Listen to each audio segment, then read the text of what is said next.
ஓம் விக்னேஸ்வரா போற்றி, ஓம் நவக்கரனர்களை போற்றி. தனுசு ராசி நேயர்களுக்கு வணக்கம். தனுசு ராசிக்கு ஒரு நல்ல நிலைமை வந்திருக்குங்க. ஒரு 50 வருஷம் கழித்து அருமையான கிரக அமைப்பு நல்லா இருக்குது. சரியா, வருகிற கார்த்திகை மாதம் மிகச்சிறப்பாக இருக்கும். அடுத்தடுத்து கிரகங்கள் நல்ல நிலைக்கு பயிற்சி ஆகுது, சிறப்பாக இருக்குது. மூலம், பூராடம், உத்திராடம் 1ஆம் பாதத்தில் பிறந்தவங்களுக்கெல்லாம் நல்ல விதமாக பார்க்கப்படுகிறது. இந்த வீடியோ பதிவில் நான் உங்களுக்கு கிரக அமைப்பு, ராசி பலன்கள், அதுபோக இன்னும் கூடுதலான சில தகவல்களை சொல்கிறேன். உங்கள் ராசிக்கு சம்மந்தப்பட்ட தகவல்கள். நீங்கள் எந்தெந்த விஷயத்தில் கொஞ்சம் ஜாக்கிரதையாக இருக்கணும், எந்தெந்த நிலைமைக்கு ஏற்ற மாதிரி எந்தெந்த முடிவு எடுக்கலாம், அதெல்லாம் சொல்கிறேன். இது உங்கள் வாழ்க்கைக்கு பயன்படும். தனுசு ராசியில் பிறந்தவர்களுக்கு வாழ்க்கைக்கு என்னென்ன விஷயங்களை நீங்கள் ஃபாலோ பண்ணலாம் அப்படிங்கிறத அடுத்தடுத்து சொல்கிறேன். வீடியோ முழுமையாக கேளுங்க.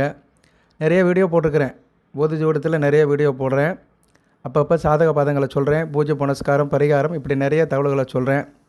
ஓகே நேயர்களே, இப்போ ராசிநாதன் வக்கரம் அடைஞ்சிட்டார். 8ஆம் இடத்துல வக்கரம் அடைஞ்சிருக்கிறாரு. நல்ல விசேஷம்தான். 8ஆம் இடத்துல வக்கரம் அடைஞ்சு 7ஆம் இடத்தை நோக்கி போகிறாரு. குரு 11/11/2025 13/3/2026 வரைக்கும் வக்கரகதியில் இருப்பார். பரவாயில்ல, ராசிநாதன் வக்கரகதியில் 8ஆம் இடத்துலேருந்து 7ஆம் இடத்தை நோக்கி போகிறாரு. அடுத்து செவ்வாய் ராசிக்கு 5/12 கூடியவர் அஸ்தமனம் அடைகிறாரு. சரியா, 6/11/2025 28/4/2026 வரைக்கும். கொஞ்சம் பொறுமையாக கேளுங்க. ஒரு ஜோதிடர் என்ற முறையில் அந்த கிரக அமைப்பை சொல்லிட்டு தான் பலனை சொல்ல முடியும். அதனால் கொஞ்சம் பொறுமையாக கேளுங்க. கேட்குறவர்களுக்கு சில நல்ல தகவல்கள் கிடைக்கும். சரியா, நீங்கள் நல்லா ஏற்பாடு பண்ணலாம், சொல்கிறேன். ஸோ செவ்வாய் அஸ்தமனம் அடைகிறாரு. அஸ்தமனம் அடைஞ்சு உங்கள் ராசிக்கே வராரு. அவர் டிசம்பர் 5ஆம் தேதி வராரு. குரு பார்வைக்கு வராரு. நல்ல அமைப்பு தான். அஸ்தமனம் அடைஞ்சாலுமே குரு பார்வைக்கு சிறப்பான பலன்களை கொடுப்பாரு. அஸ்தமான செவ்வாயை வக்கர குரு பார்க்குறது ஓரளவுக்கு நல்லது தான். அடுத்து புதன் உங்கள் ராசிக்கு 7-10 கூடையவன், கலஸ்தர ஸ்தானாதிபதி, கர்மஸ்தானாதிபதி. அவர் வக்கரம் அடைஞ்சிட்டார். 9/11/2025 22/3/2026 வரைக்கும். ஸோ நிறைய கிரகங்கள் வக்கர நிலையில் தான் இருக்குது. இதில் அப்படி பார்க்கும்போது குரு பகவான், செவ்வாய், புதன் இவங்க எல்லாமே 2026 தான் வக்கர நிவர்த்தி அடைகிறாங்க. ஸோ ஒரு 3 கிரகங்கள் இப்போ வக்கர நிலையில் இருக்குது. ராசிநாதன் 1-4 கூடையவன், 5-12 கூடையவன், 7-10 கூடையவன். இந்த கிரகங்கள்லாம் வக்கர நிலையில் இருக்குது. இந்த கிரகங்கள் வக்கர நிலையில் இருக்குன்னா இப்போ உங்கள் ஜனன ஜாதகத்தில் இந்த கிரகங்கள்லாம் வக்கர நிலையில் இருந்துச்சுன்னா நல்ல பலன்களை கொடுக்கும். சரியா, இப்போ ஜனன ஜாதகத்தில் சில பேருக்கு குரு வக்கரம், செவ்வாய் வக்கரம், புதன் வக்கரம் போட்டுருந்துச்சுன்னா இந்த காலகட்டம் அளப்பரிய பலன்களை கொடுக்கும். சரியா, கோடிக்கணக்கில் கொடுக்கும், கூறியை பிச்சுக்கிட்டு கொடுக்கும். அப்படி வக்கரம் அடையலைன்னா அந்தந்த விஷயத்தில் கொஞ்சம் கவனமாக இருக்கணும். சரியா நேயர்களே, இதுதான் சூட்சுமம். இப்போ கோச்சாரத்தில் வக்கரமான கிரகங்கள் ஜனன ஜாதகத்தில் நீங்கள் பிறக்கும்போது, நீங்கள் எந்த லக்கணத்தில் பிறந்தாலும் சரி, ராசி கட்டத்தில் அந்த கிரகங்கள் வக்கரமாக இருந்துச்சுன்னா நல்ல பலன்களை கொடுக்கும் இந்த காலகட்டத்தில். இல்லைன்னா அந்தந்த விஷயத்தில் நம்ம கவனமாக இருக்கணும். அதுக்குண்டான வழிபாடு பரிகாரத்தை பண்ணணும். இதுதான் ரெமெடி. சரியா, கம்ப்ளைண்ட்டு இதுதான், அதுக்கு ரெமெடி இதுதான். அடுத்து சனி பகவான் சூப்பர் ஸ்டார். சனி பகவான் தான் ரொம்ப இருக்கிறதுலே ரொம்ப முக்கியமான பவர்ஃபுல்லான கிரகம். அவரும் வக்கர நிவர்த்தி அடைகிறாரு. அவர் 28ஆம் தேதி வருகிற 28 நவம்பர் 28 வக்கரகதியில் ஆகி நேர்கதியில் பயணிக்கிறார். நேர்கதியில் அவர் ராசிக்கு 4ஆம் இடத்துக்கு போகிறாரு. 4ஆம் இடத்துக்கு போனாலுமே அவர் அர்த்தாசிரம சனியில் தான் போகிறாரு. சரியா, அதனால் 4ஆம் இடம் சம்மந்தப்பட்ட காரியத்திலையும் கொஞ்சம் கவனமாக இருக்கணும். கூட்டி கழித்து பார்த்தோம்னா முக்கியமான கிரகங்கள் எல்லாமே கொஞ்சம் வக்கர நிவர்த்தியில் இருக்குது. சரியா, வக்கர கதியில் இருக்குது. சனி பகவான் வக்கர நிவர்த்தி அடைஞ்சு 4ஆம் இடத்தை நோக்கி போகிறாரு. சரி சார், பலன்கள் எப்படி சார் இருக்குது அப்படின்னு சொல்கிறேன். அதுபோல் இந்த சம்பவம் 50 வருஷத்துக்கு ஒரு தடவை நடக்கும். ஏன்னா 3 கிரகங்கள் ஒரே நேரத்தில் அஸ்தமனம், வக்கர நிவர்த்தி அடையும் போது ஒரு 50 வருஷம் ஆகும். ஏன்னா சனி பகவான் ஒரு சுற்றி வர்றதுக்கு 30 வருஷம், குரு ஒரு 12 வருஷம். அப்போ செவ்வாய் புதனுக்கு எடுத்துட்டோம்னா அது கொஞ்சம் ஒரு காலகட்டம் வரும். ஸோ ஒரு ரஃபாக சொன்னோம்னா ஒரு 50 ஆண்டு காலத்துக்குள்ளே இந்த சம்பவம் நடக்கும். ஸோ 50 ஆண்டு காலம் கழித்து நடக்கிற ஒரு விஷயம். சரி, ரிலேட்டட் டு 50 இயர்ஸ். அந்த காலகட்டத்தில் இந்த கிரக நிலைகள் இந்த அளவுக்கு மாற்றமாகுது. இதுதான் அமைப்பு. மற்றபடி சுக்கிரன் உங்கள் ராசிக்கு 6-11 குடைவன், ரணருண ரோக ஸ்தானாபதி, லாப ஸ்தானாபதி. அவர் நல்ல நிலைமையில் தான் இருக்கிறார். அடுத்து 10ஆம் இடத்துக்கு வருவார். 12ஆம் இடத்துக்கு வந்தாலும் ஒன்றும் பெரிய விஷயம் கிடையாது. சுப செலவை கொடுப்பார். செவ்வாய் கூட சேருவார். மிருகமங்கல யோகம் தான். சுக்கிரன் இப்போதைக்கு நல்ல நிலைமையில் இருக்கிறார். தனுசு ராசிக்கு எந்த கிரகம் ஆகாதோ அந்த கிரகம் நல்ல நிலைமையில் இருக்குது. ஸோ ஆகாதவன் நல்ல நிலைமையில் இருக்கிறதுனால உங்களுக்கு தடங்கலின்றி எல்லாம் நடக்கும். உங்களுக்கு யார் கெடுதல் செய்கிறாரோ அவர் நல்ல நிலைமையில் இருக்கிறார். சரியா, சுக்கிரன் ஊரில் ஆட்சி பலம் பட்டு, ஸ்தான பலம் பட்டு ராசிக்கு 11ஆம் இடத்துலேருந்து 5ஆம் இடத்தை பார்க்குறாரு. ஸோ அதிர்ஷ்டம் கை கொடுக்கும். தொட்டக்காரையும் தொடங்கும், காரிக அனுகூலம் இருக்கும், நல்ல விதமாக பார்க்கப்படுகிறது. ஓகே நேயர்களே, நான் இந்த வீடியோவில் பலன்களை சொல்லிட்டு அடுத்து முக்கியமான ஓரைகள் வருதுல்ல, அந்த ஓரைகள் அன்றைக்கி நீங்கள் என்ன செய்யணும்னு சொல்கிறேன். ஏன்னா ஓரைகள் வந்து ரொம்ப முக்கியம். ஓரை பார்க்குறவங்களுக்கு நட்சத்திரம், நாள், திதி, ராகால, யமகண்டம் எல்லாம் பார்க்க வேண்டிய அவசியம் இல்லை. அதில் வந்து அபிஜித் முகூர்த்தம் வருகிற ஓரைகளை உங்களுக்கு நான் இந்த வீடியோவில் சொல்கிறேன். அது முக்கியமான தகவல். ஸோ 50 ஆண்டுகாலம் கழித்து வருகின்ற அபிஜித் முகூர்த்தம் வந்து மிகச்சிறப்பாக பார்க்கப்படுகிறது. அதுக்குண்டான காலம் கணிஞ்சு வந்திருக்கு. அந்த காலகட்டத்தில் நீங்கள் சில காரியத்தை பண்ணினீங்கன்னா மிகச்சிறப்பாக இருக்கும். சரி சார், பலன்கள் இப்போ எப்படி சார் இருக்குது அப்படின்னு சொல்கிறேன், பொறுமையாக கேளுங்க. கலந்தே சொல்வேன் நான். அந்த கிரக அமைப்புகள், கிரகங்களுடைய சஞ்சாரத்துக்கு வச்சுக்கிட்டு பலன் சொல்கிறேன். இப்போ ஐப்பசி மாதம் முடிய போகுது. இன்னும் அடுத்து வருகின்ற நாட்களில் வந்து கார்த்திகை பிறக்குது. கார்த்திகை மாதம் பொதுவாக ஆன்மீகத்துக்கு உண்டான மாதம். எல்லோரும் மாலை போடுவாங்க, கோயில் குளத்துக்கு போவாங்க, ஐயப்பன் கோயிலுக்கு போவாங்க, முருகன் கோயிலுக்கு போவாங்க. சரியா? ஸோ கார்த்திகை மாதத்தில் நீங்கள் புதுசாக ஒரு திட்டத்தோடு போகலாம். கார்த்திகை மாதம் புதுசாக நீங்கள் ஃப்ரெஷ்ஷாக ஆவீங்க. ஒரு பிளானிங் இருக்கும். எந்த ஒரு காரியத்தையும் பிளான் பண்ணி செய்வீங்க. சரியா நேரில் அது நல்ல விதமாக பார்க்கப்படுகிறது. குரு பகவான் உச்ச வக்கரம் எடுக்கிறார். உச்ச வக்கரை ஈக்குவல் நீசம்பாங்க. சரியா? உச்ச வக்கரை ஈக்குவல் நீசம்பாங்க. பட் இருந்த போதிலுமே வந்து அவர் வந்து 19ஆம் தேதி வந்து அவர் மிதுனத்துக்கு பயிற்சி ஆகிறாரு. சரியா? அவர் வந்து நவம்பர் 15 டு டிசம்பர் 15 வரைக்கும் கடகத்தில் இருப்பார். அதுக்கு பின்னாடி மிதுனத்துக்கு போயிடுவார். அவர் அங்கேயே வக்ரகதியில் தான் இருக்க போகிறாரு. சுக்கிரனும் வந்து வருகிற 10ஆம் தேதி விருச்சிகத்துக்கு பயிற்சி ஆகிறாரு. 12ஆம் இடத்துக்கு விரயசானத்துக்கு பயிற்சி ஆகிறாரு. பரவாயில்ல, 6 கூட 12ஆம் இடத்துல ஆகிறாரு. சரியா? அதனால் கடன் நோய் எதிரில் கட்டுக்குள்ளே இருக்கும். செவ்வாய் 21ஆம் தேதி தனுசு ராசிக்கு வராரு. வருகிற நவம்பர் 21ஆம் தேதி உங்கள் ராசிக்கு செவ்வாய் வராரு. ஆனால் அஸ்தமன நிலையில் தான் வராரு. குரு பார்வைக்கு வராரு. இதெல்லாம் நல்ல விதமாக பார்க்கப்படுகிறது. சுக்கிரன் செவ்வாய் இருவருமே வந்து ஆட்சி பலம். சரியா? ஆட்சி பலத்தை விட்டு பயிற்சி ஆகிறாங்க. சுக்கிரன் வந்து துலாமிலேருந்து விருச்சிகத்துக்கு வராரு. செவ்வாய் வந்து விருச்சிகத்திலிருந்து தனுசுக்கு வராரு. சூரியன் தனுசுக்கு வராரு. சூப்பர்.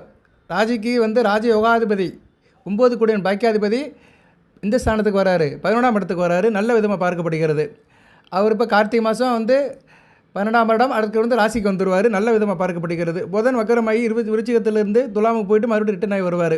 ஸோ புதன் சேர்க்கை யோகம் வந்து மதன ராஜகோபால யோகத்தை கொடுக்கும். சரியா? செவ்வாய் சூரியன் சேர்ந்து மகா யோகத்தை கொடுக்குறாங்க. இது 2 தான் முக்கியமான விஷயம். இந்த 50 வருஷம் கழித்து நடக்கிற இந்த யோகத்தில் வந்து 2 யோகம் முக்கியமான யோகம். புதன் சுக்கிரன் சேர்ந்து மதன ராஜகோபால யோகத்தையும், சூரியன் செவ்வாயும் சேர்ந்து மகா யோகத்தையும் கொடுக்குறாங்க. சரியா? அதுபோக சூரியன் சுக்கிரன் செவ்வாயும் சேர்ந்து பிருகுமங்கல யோகத்தை கொடுக்குறாங்க. இப்படி கிரகங்கள் வந்து தங்களுக்குள்ள இணைவை கொடுக்குறாங்க. சூரியனும் சுக்கிரனும் சேர்ந்து சுக்கிராயத்த யோகத்தை கொடுக்குறாங்க. இப்படி கார்த்திகை மாதம் 4 யோகம் வருது. சரியா? மதன கோபால ராஜயோகம், மகா யோகம், சுக்கிராயத்த யோகம், அதுபோக வந்து பிருகுமங்கல யோகம். இப்படி 4 தரப்பட்ட யோகங்கள் வருது. இந்த யோகங்கள் வர காலத்தில் இந்த அபிஜித் முகூர்த்தத்தில் சில காரியங்கள் பண்ணினீங்கன்னா அது உங்களுக்கு சக்ஸஸ் ஆகும். அதை நான் வந்து பின்னாடி சொல்கிறேன். அதுக்கு முன்னாடி பலன்களை சொல்லிடுறேன். சரியா? பலன்கள் தான் முதல் வரும். பின்னாடி வந்து அந்த டயத்தில் என்ன காரியம் பண்ணலாம், எந்தெந்த கிழமைக்கு என்ன காரியம் பண்ணலான்னு சொல்கிறேன். பொறுமையாக கேளுங்க. சரியா? எல்லா வீடியோவும் சுவாரஸ்யமாக சொல்ல முடியாது. வேத ஜோதிடம் கேட்கணும்னா பொறுமை இருக்கணும். அதுக்கு கமிட் ஆகணும். ஒவ்வொரு ஜோதிடரும் ஒவ்வொரு ஸ்டைலில் சொல்லுவாங்க. நான் வந்து வாய்ப்பாடை சொல்லுவேன், அந்த அரிச்சுடைய சொல்லுவேன், கிரக நிலைகளை சொல்லுவேன், ராசி பலன்களை சொல்லுவேன், பரிகாரம் சொல்லுவேன், வழிபாடு சொல்லுவேன், சில பொது கருத்துக்களையும் சொல்லுவேன். சில பேர் வந்து சில மாதிரி சொல்லுவாங்க, இந்த மர்ம கதை சொல்கிற மாதிரி சொல்லுவாங்க. சில பேர் ஆன்மீக கதையே சொல்லிகிட்டு இருப்பாங்க. நான் வந்து ஆன்மீகத்தையும் கொஞ்சம் கலந்து சொல்லுவேன். வழியை எனக்கு வந்து முழுக்க வேத ஜோதிடம் தான். கிரகங்கள் 9 கிரகங்கள் உள்ள நிலைப்பாடு, அந்த சட்பலம் எப்படி இருக்கோ அதுக்கேற்ற மாதிரி தான் சொல்லுவேன். சரியா? ஓகே நேயர்களே, தயவுசெய்து புரிஞ்சுக்கோங்க.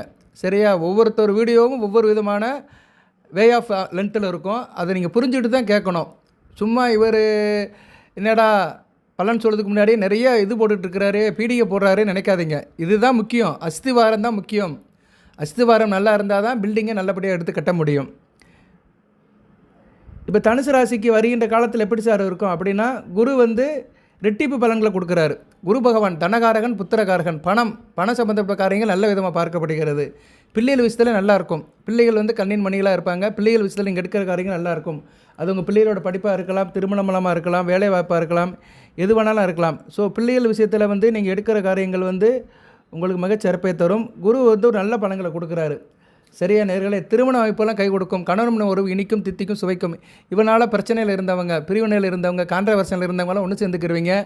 விட்டு பிரிந்தவர்கள், கணவன் மனைவி விட்டு பிரிந்தவர்கள், உத்தியோக ரீதியாக, தொழில் ரீதியாக அங்கிட்டு இங்கிட்டு கடந்த 2 மாதமாக பிரிஞ்சவரெல்லாம் இனிமேல் ஒன்று சேருவீங்க. நல்ல விதமாக பார்க்கப்படுகிறது. வேலைக்கு போகிறவங்களுக்கு நல்ல உத்தியோகம் கிடைக்கும்.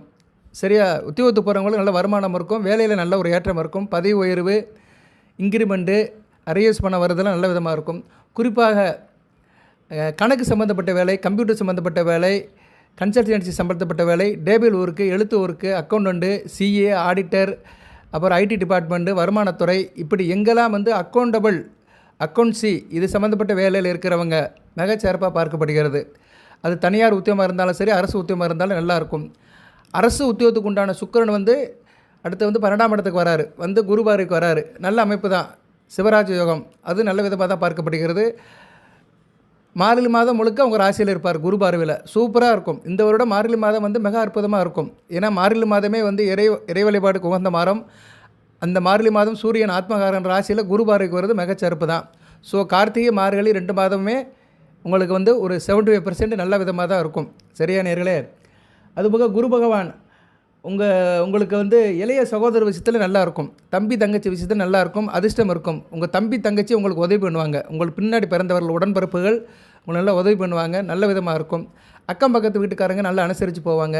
ஒரு குறிப்பிட்ட டிஸ்டன்ஸில் வேலைக்கு போகிறவங்களுக்கு நல்லாயிருக்கும். உள்ளூருக்குள்ளேயே வேலைக்கு போகிறவங்களுக்கு மிக நல்லாயிருக்கும். அஞ்சல் துறை, போஸ்டல், கொரியர் சர்வீஸு, மற்ற வேலையில் இருக்கிறவங்களும் நல்லாயிருக்கும். பொருட்கள் சப்ளை பண்ணுறவங்க, அதாவது சிறு குறு வியாபாரிகள் சில பொருட்களை செஞ்சு சப்ளை பண்ணுவாங்க. அவங்களுக்குலாம் அந்த காலகட்டம் மிகச்சிறப்பாக பார்க்கப்படுகிறது. நல்ல விதமாக இருக்கும். ஆள் எனர்ஜெட்டிக்காக இருப்பீங்க. 3ஆம் இடத்துல இருக்கிற ராகு நல்ல பலன்களை கொடுப்பார். ராகு 3ஆம் இடத்துல இருக்கலாம். சரியா? ராகுக்கு வீடு கொடுத்தவன் ராகுக்கு 2ஆம் இடத்துல இருந்தாலுமே குருவுக்கு கேந்திரமாக வர்றதுனால ஓரளவு நல்ல பலன்களை தான் கொடுப்பார். எந்த பிரச்சனையும் இருக்காது. அடுத்து வந்து தாயார் விஷயத்தில் வந்து சமமாக தான் இருக்கும். ஏன்னா 4ஆம் இடத்துல சனி இருக்கிறதுனால தாயாரோட உடல்நலத்தை பார்த்துக்கோங்க. வண்டி வாகனத்தில் போகும்போது கவனமாக இருங்க. டிரான்ஸ்போர்ட் வச்சுருக்கிறவங்க, லாஜிஸ்டிக் வச்சுருக்கிறவங்க, அதுபோக வந்து இன்ஜினியரிங் ஒர்க் பார்க்குறவங்க, உதிரி பாகங்கள் சப்ளை பண்ணுறவங்க, ரீட்டெயில் ஹோல்சேல் ஒர்க்கில் இருக்கிறவங்க, மோட்டார் வாகனம், கனரக வாகனம் சம்மந்தப்பட்டவங்கெல்லாம் ரொம்ப அகலக்கால் வச்சிடாதீங்க. திட்டமாக செய்யுங்க. சரியா? பொருள்களையும் கம்மியாக வாங்கி போடுங்க. யாருக்கும் டெபிட்டில் கொடுக்காதீங்க, கடனில் கொடுக்காதீங்க. கேஷு டெலிவரி பண்ணுங்க. ஏன்னா கடன் வாங்கிட்டு போயிட்டாங்கன்னா திருப்பி கொடுக்க மாட்டாங்க. அதனால் வண்டி வாகனம் சம்மந்தப்பட்டவங்க கவனமாக இருக்கணும். விவசாய வேளாண்குடி மக்களுக்கு நல்லா இருக்கும். சரியா? விவசாயத்துக்கு உண்டான கிரகம் சூரியன், சுக்கிரன், சனி பகவான்லாம் நல்ல நிலைமையில் தான் இருக்கிறாங்க. இருந்தாலும் விவசாயத்தில் வந்து விவசாயத்துக்கு வந்து உண்டான உபகரணங்கள் கிடைக்கிறதுல சில பிரச்சனை இருக்கும். உரம், அப்புறம் வந்து சில பொருட்கள், இந்த டிராக்டரு, மற்ற சில பொருட்கள்லாம் இருக்குது பார்த்தீங்களா, மெஷினரி, விவசாயத்துக்கு அக்ரிகல்ச்சருக்கு உண்டான மெஷினரி சம்மந்தப்பட்டதில் சில தடங்கள் இருக்கும். அதை நீங்கள் சகிச்சு தான் ஆகணும், சந்திச்சு தான் ஆகணும். அதில் கொஞ்சம் கவனமாக இருங்க. அடுத்து வந்து பிள்ளைகள் விஷயத்தில் நல்ல ஒரு ஏற்றம் இருக்கும். சரியா? பிள்ளைகள் விஷயத்தில் நல்லாயிருக்கும். பிள்ளைகள் நல்லா உத்வேகமாக இருப்பாங்க. பூர்வ புண்ணிய சொத்துக்கள் கிடைக்கும். கோயில் குளத்துக்கெல்லாம் போயிட்டு வருவீங்க. சாமி கும்பிடுறதுல ரொம்ப ஒரு தீவிரமாக இருப்பீங்க. தெய்வத்தை நல்லா கொண்டாடுவீங்க. ஸோ எந்த அளவுக்கு தெய்வத்தை நீங்கள் கொண்டாடுறீங்களோ, தெய்வத்துக்கு பூஜை புனஸ்காரம் பண்ணுறீங்களோ, அந்த அளவுக்கு உங்களுக்கு நல்ல ஒரு ரெட்டிப்பு லாபமாக இருக்கும். உத்தியோகம் பண்ணுறவங்களுக்கு நல்ல லாபம் இருக்கும். கலை சம்மந்தப்பட்ட உத்தியோகம், திரைப்படம், சின்னத்திரை, கலை, ஆடல், பாடல், பரதநாட்டியம், அப்புறம் வந்து வாத்தியக்கறி வாசிக்கிறவங்க, மியூசிக் இன்ஸ்ட்ருமெண்ட்டில் இருக்கிறவங்க, இசை தயாரிப்பாளர்கள், வாணர்கள், இசை அமைப்பாளர், நிறைய சொல்லலாம். சரியா நேர்களே? அதாவது கேளிக்கை சம்மந்தப்பட்டது, அது சம்மந்தப்பட்ட மூலியமாக வருமானம் வாங்குறவங்க, உத்தியோகம் பண்ணுறவங்களுக்கு நல்ல விதமாக பார்க்கப்படுகிறது. திருமண உறவு, கணவன் மனைவி உறவு சொல்லிட்டேன். கூட்டுத்தொழில் பங்கு சேர்ந்து நல்லாயிருக்கும். ஷேர் மார்க்கெட் இன்வெஸ்டேஷன் நல்லாயிருக்கும். அதில் பணம் போட்டிங்கன்னா உங்களுக்கு பல மடங்கு பெருகிறதுக்கு இந்த காலகட்டம் நல்லாயிருக்கும். நல்ல விதமாக பார்க்கப்படுகிறது. அடுத்து வந்து தூரதேச அமைப்பு, வெளிநாடு வெளி மாநிலத்தில் இருக்கிறவங்களுக்கு கொஞ்சம் அலைச்சல் இருக்க தான் செய்யும். சரியா? வெளி மாநில தொடர்பில் இருக்கிறவங்க, ஏற்றுமதி இறக்குமதியில் இருக்கிறவங்களுக்கெல்லாம் இந்த காலகட்டம், இந்த கிரக நிலைகள், இந்த வக்கரம், அஸ்தமனம், இந்த மாதிரி காம்பினேஷனில் இருக்கிறதுனால தூரதேச அமைப்பில் இருக்கிறவங்களாம் கொஞ்சம் கவனமாக பார்த்துக்கணும். சரியா நேர்களே? அடுத்து வந்து உங்களுக்கு பலன்கள் அப்படி சொன்னோம்னா, ஆரோக்கியம் சார்ந்த விஷயங்களில் கொஞ்சம் கவனமாக இருக்கணும். ஏற்கனவே சொல்லிட்டேன் நான். சரியா? தேக ஆரோக்கியத்தை நல்லா பார்த்துக்கோங்க. தேவையில்லாமல் சாப்பாடெல்லாம் சாப்பிடாதீங்க. ஆகார விஷயத்தில் கவனமாக இருக்கணும். வயிற்றுப்போக்கு, அலர்ஜி, அஜீரண கோளாறு வர்றதுக்கு வாய்ப்பு இருக்கிறனால கொஞ்சம் கவனமாக இருப்பீங்க. தேக ஆரோக்கிய பிரச்சனை இருக்கிறனால மனசில் ஒரு அழுத்தம் இருக்கும், மனதில் ஒரு தெளிவு இருக்காது. ஸோ சுவர் இருந்தால் சித்திரம் வரைய முடியும். அதனால் அடுத்து வருகின்ற காலகட்டத்துக்கு உடல்நல பிரச்சனையை கவனமாக பார்த்துக்கோங்க. மன ரீதியான பிரச்சனைகள் வரும். சரியா? ஆனால் மன தைரியமாக இருப்பீங்க. எந்த ஒரு விஷயத்தையும் தெளிவாக முடிவெடுங்க. உங்களால் முடியலைன்னா வீட்டில் இருக்கிறவங்ககிட்ட கேளுங்க, பெரியவங்ககிட்ட கேளுங்க. அதில் ப்ரெஸ்டேஜ் பார்க்காதீங்க. வீட்டில் இருக்க அம்மா, அப்பா, பெரியவர்கள் இவங்ககிட்ட எந்த ஒரு காலத்தையும் கேட்டு செய்யுங்க. குறிப்பாக வீடு, மனை, சொத்துக்கள் விஷயத்தில் ஒரு முறைக்கு இருமுறை பார்த்து செய்கிறது ரொம்ப நல்ல விதமாக பார்க்கப்படுகிறது. அதுபோக வந்து உங்களுக்கு வந்து பணம், பொருளாதாரம் அதானே ரொம்ப முக்கியம். காசே தான் கடவுளடா, அது கடவுளுக்கும் தெரியுமாடான்னு சொன்னபோது பணத்தை வச்சு தான் எல்லாமே நிர்ணயம் ஆகுது. பண பிரச்சனை எந்த பிரச்சனையும் இருக்காது. பொருளாதாரம் நல்லாயிருக்கும், கேஷ் ஃப்ளோ நல்லாயிருக்கும், ஃபினான்ஸ் பொசிஷன் உங்கள் பொசிஷனுக்கு ஏற்ற மாதிரி இருக்கும். சரியா? நீங்கள் எந்த அளவுக்கு இன்வால்வ்மெண்ட் பண்ணுறீங்களோ அட் ப்ரெசென்ட் நீங்கள் எதில் ஈடுபாட்டில் இருக்கிறீங்களோ அதுக்கேற்ற மாதிரி பண வரவு இருக்கும், பற்றாக்குறை இருக்காது. பொழுத ஓட்டலாம், கேஷ் ஃப்ளோ இருந்துக்கிட்டே இருக்கும், ரன்னிங்கில் வந்து பணப்புழக்கம் இருக்கும். சரியா? பணப்புழக்கம் இருக்கிறதுனால எல்லா விஷயத்தையும் ஒரு மேனேஜ் பண்ணி கொண்டு போவீங்க. முயற்சிகள்லாம் கை கொடுக்கும், தொட்ட காரியம் நல்லபடியாக முடியும். செய்யும் வேலையில் அனைத்துமே உங்களுக்கு சிறப்பாக இருக்கும். சரியா நேர்களே? அதான் முக்கியம். செய்யும் வேலையில் உங்களுக்கு எல்லாமே சிறப்பாக இருக்கும். முயற்சி வந்து மெய்வருத்த கூலி தரும். இப்படி அடுத்தடுத்து கிரக நிலைகள் வந்து மாற்றம் ஆகி ஒரு நல்ல அதிர்ஷ்டத்தையும் ஒரு நல்ல ஒரு அமைப்பையும் கொடுக்குது. குறிப்பாக குலதெய்வத்தோட அனுக்கிரகம் பரிபூர்ணமாக கிடைக்கும். குலதெய்வத்தை பற்றி நான் அடுத்த ஒரு வீடியோ போடுறேன். மற்ற ராசிக்கெல்லாம் போட்டிருக்கேன். தனுசு ராசிக்கு அடுத்து குலதெய்வத்தை பற்றி நான் போடுறேன். நிறைய நேரில் கேட்டாங்க, குலதெய்வத்தை எப்படி சார் கண்டுபிடிக்கிறது, எனக்கு தெரியல அப்படின்னாங்க. ஸோ குலதெய்வத்தை பற்றி அடுத்த வீடியோவில் போடுறேன். இந்த வீடியோவில் போட்டோம்னா வீடியோவில் எனக்கு அதிகமாகிடும். ஏன்னா அதுக்கு எப்படி ஒரு மணி நேரம் பேசணும். குலதெய்வத்தை எப்படி வீட்டில் நம்ம கற்றுக்கொண்டு வைக்கிறது, குலதெய்வம் எப்படி நம்ம வீட்டுக்கு வரும், அதுக்கு நம்ம என்ன செய்யணும், அதுக்கு ஜாதக அமைப்பு எப்படி இருக்கணும், இப்போ கோச்சாரத்தில் கிரக நிலையில் எப்படி இருக்குது, இதெல்லாம் பார்க்கணும். ஸோ இருந்த போதிலும் இந்த நேரத்தில் குலதெய்வத்தோட அருள் உங்களுக்கு இருக்குது, அதிர்ஷ்டம் இருக்குது, நல்லா இருப்பீங்க, நிம்மதியாக தூக்குவீங்க, பயணத்தில் நல்ல ஒரு சந்தோஷம் இருக்கும், நல்ல விதமாக பார்க்கப்படுகிறது. சுக்கிரன் 12ஆம் இடத்துக்கு வரதுனால கொஞ்சம் சுப செலவு இருக்கும். சரியா? திருமணம், சடங்கு இப்படின்னு சில விஷயங்கள் இருக்கும். கொஞ்சம் யோசனை பண்ணுங்கள், அகலக்கால் வைக்காதீங்க. யோசித்து நிதானமாக செஞ்சிங்கன்னா எல்லாத்திலையும் சக்ஸஸ் ஆகும். வருமானம், தொழில் சிறப்பாக இருக்கும். சரியா? வருமானங்கிறது உத்தியோகம், தொழில், வியாபாரத்தில் முதலீட்டாளருக்கு நல்ல ஒரு பணப்புழக்கம் இருக்கும். பண வரவு கொட்டும். சரியா? பண வரவு வந்து பயங்கரமாக இருக்கும், கூரிய பிச்சு கொட்டுற மாதிரி கொட்டும், நல்ல விதமாக பார்க்கப்படுகிறது. அதுவும் இந்த குறிப்பாக நான் அடுத்து சொல்ல போகிறேன். இவ்வளோ நேரம் நீங்கள் கேட்டதுக்கு ரொம்ப நன்றி. ரிட்டன் வியூவர்ஸ், நியூ வியூவர்ஸ் அனைவருக்கும் நன்றி. அனைவரும் லைக் பண்ணுங்கள், சப்ஸ்கிரைப் பண்ணாமல் சப்ஸ்கிரைப் பண்ணுங்கள், பெல் பட்டன் ஆன் பண்ணுங்கள், நோட்டிஃபிகேஷன் வர வீடியோவை பாருங்கள், ட்ரான்ஸ்ஃபர் பண்ணுங்கள், உங்கள் ஃப்ரெண்ட்ஸ் சர்க்கிளுக்கு ஷேர் பண்ணுங்கள். அடுத்து வந்து எந்த கிழமைக்கு என்ன வேலையை நீங்கள் பார்க்கலாம் பண்ணினீங்கன்னா பணம் கூரையை பிச்சுட்டு கொட்டும், அதை சொல்ல போகிறேன். கூரையை பிச்சு கொட்டோம்னா சும்மா அப்படியே கூரையை பிச்சுட்டு யாரும் கொட்ட போகிறது கிடையாது. ஓரளவு கூடுதலாக இருக்கும். சரியா? 1000 ரூபா வர வேண்டிய இடத்துல 5000 ரூபா வரும், லட்ச ரூபா வர வேண்டிய இடத்துல 2 லட்சம் வரும். இப்படி தான் அதனுடைய பங்கீடு கூடுதலாக இருக்கும். என்ன முதலீடு போட்டிங்கன்னா அதனுடைய லாபம் வந்து அதிகமாகிறதுக்கு இந்த காலகட்டம் சிறப்பாக இருக்கும். அடுத்து வந்து பண வரவு நல்லா இருக்கும். திருமணம் ஆகாதவருக்கு திருமண யோகம் கொடுக்கும். அதே நேரத்தில் குடும்பத்தில் வெளியூர் பயணம், வெளிநாடு செல்கிறதுக்கு யோகம் இருக்கும். குடும்பத்தோடு எங்கேனாச்சும் போயிட்டு வருவீங்க, ஸ்தல யாத்திரை, சீஸ்த யாத்திரை போவீங்க. அதை நான் முதல்ல சொன்னேன்ல, சாமி நல்லா கும்பிடுவீங்க, கொண்டாடுவீங்கன்னு. எங்கேனாச்சும் குடும்பத்தோட ஒரு வேனு, வண்டி, பஸ்ஸை பிடிச்சி தூரதேசத்துக்கு, திருப்பதியோ இல்லைன்னா வேறு நிறைய இடம் இருக்குது இன்றைக்கி, ராமேஸ்வரம், திருப்பதி அப்படின்னு ஒவ்வொருத்தவங்க ஒரு இடத்துக்கு போவாங்க. சில பேர் சென்னைக்கெல்லாம் போகிறாங்க. சென்னையில் இருக்கிறவங்க ராமேஸ்வரத்துக்கு வராங்க, சவுத்தில் இருக்கிறவங்க சென்னைக்கு போகிறாங்க. சரியா? மகாபலிபுரம், சென்னையில் உள்ள நிறைய முக்கியமான கோயிலெலாம் பார்த்துட்டு வராங்க. அப்படியே திருப்பதிக்கு போகிறாங்க, காளகஸ்தி போகிறாங்க, திருத்தணி போகிறாங்க. இப்படி ஒரு ஆன்மீக சுற்றுலா போகிறதுக்கு இந்த காலகட்டம் நல்லாயிருக்கும், நல்லபடியாக பயன்படுத்திக்கோங்க. அதுக்குண்டான ஏற்பாடை வந்து இறைவன் கொடுப்பார். சரி நேயர்களே, இப்போ வந்து ஓரை வந்து ரொம்ப முக்கியம். ஓரை பார்க்குறவங்களுக்கு எந்த பிரச்சனையுமே இருக்காது. இதை கொஞ்சம் மெனக்கிடணும். இந்த வீடியோ கேட்குறவங்களுக்கு இந்த வீடியோ நான் சொல்கிறேன்.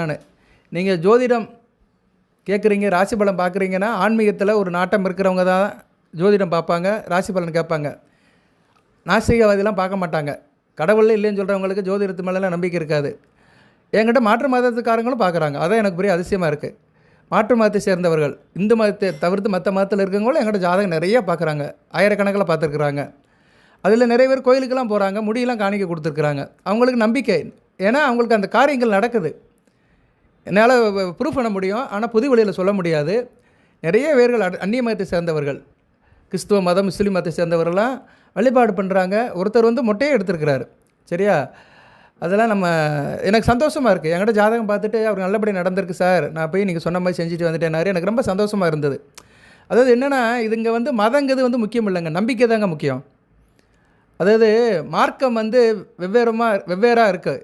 மார்க்கம்னு என்ன வழி, ஆனால் நோக்கம் ஒரே மாதிரியாக இருக்குது. மார்க்கம் பல வழியாக ஆனாலுமே நோக்கம் கரெக்டாக இருக்கிறதுனால அவங்க அதில் சக்ஸஸ் ஆகிடுறாங்க.